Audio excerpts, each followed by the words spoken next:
Adamina, il catalogo è questo. Oggi farò testamento. Testamento, articolo secondo.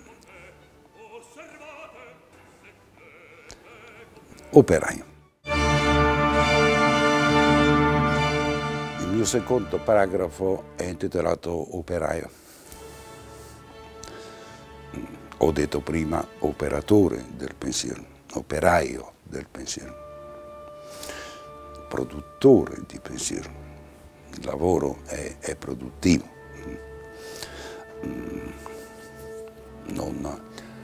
Non accettate, comunque non accetto di distinguere tra la produttività e quella che oggi spiritosamente si chiama la creatività. La creatività è produttività.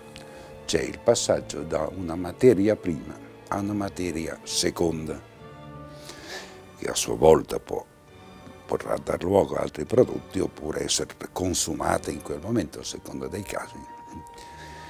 Il proprio, meglio ancora, non solo il proprio, ma il buono di un pensiero, quale che sia, è che esso sia suscettibile di essere trasformato in un prodotto, cioè in una materia seconda, valere come materia prima per essere portato a materia seconda. Per diventare un operaio, io ho passato molti anni della mia vita in cui ho commesso degli errori. Per esempio, ho fatto il maestro.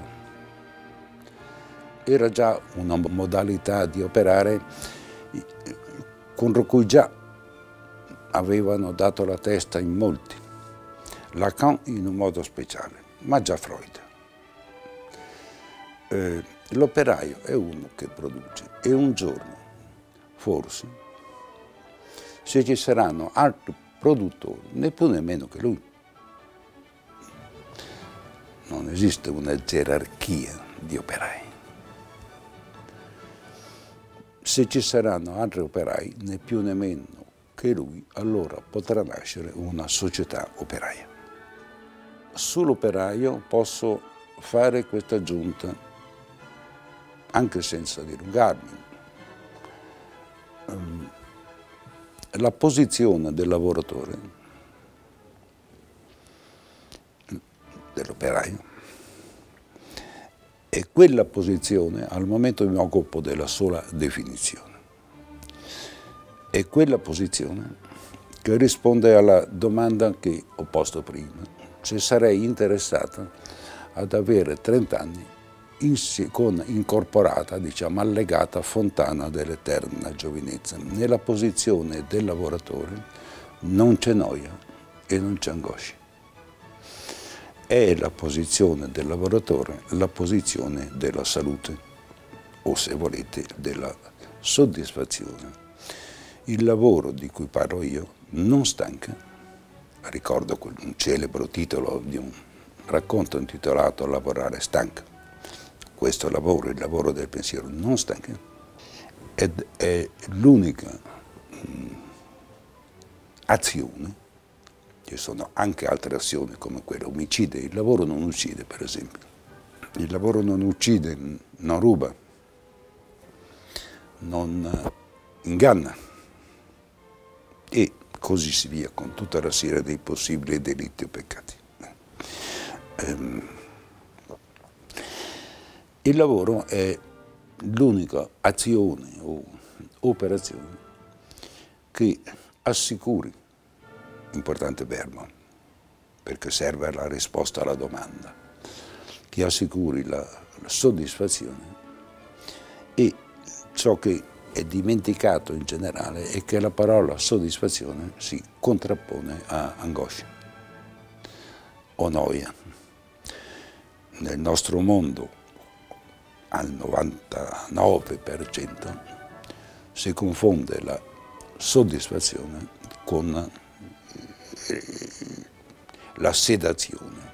Noi pensiamo di stare bene, ma siamo soltanto sedati. Posso persino aggiungere che in una riga in tutto, forse due,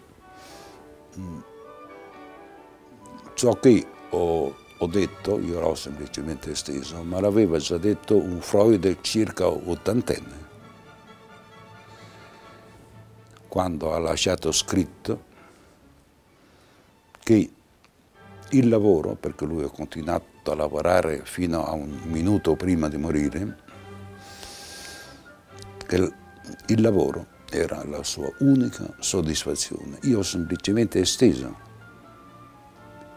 questa osservazione. Non vuole dire la frase di Freud che ho perso tutte le altre soddisfazioni, ma mi è rimasta almeno quella. Dice che è l'unica, qualsiasi cosa si sia in grado, risorse e quant'altro, di fare. La fonte della soddisfazione, esclusiva dell'angoscia, esclusiva della noia, la fonte della soddisfazione è il lavoro. Il lavoro di cui parlo è un lavoro a due, perché per esserci una materia prima e passare a una materia seconda, occorre che qualcuno abbia preparato la materia prima. Posso essere stato io, ma può essere stato qualcun altro di cui io prendo la materia prima.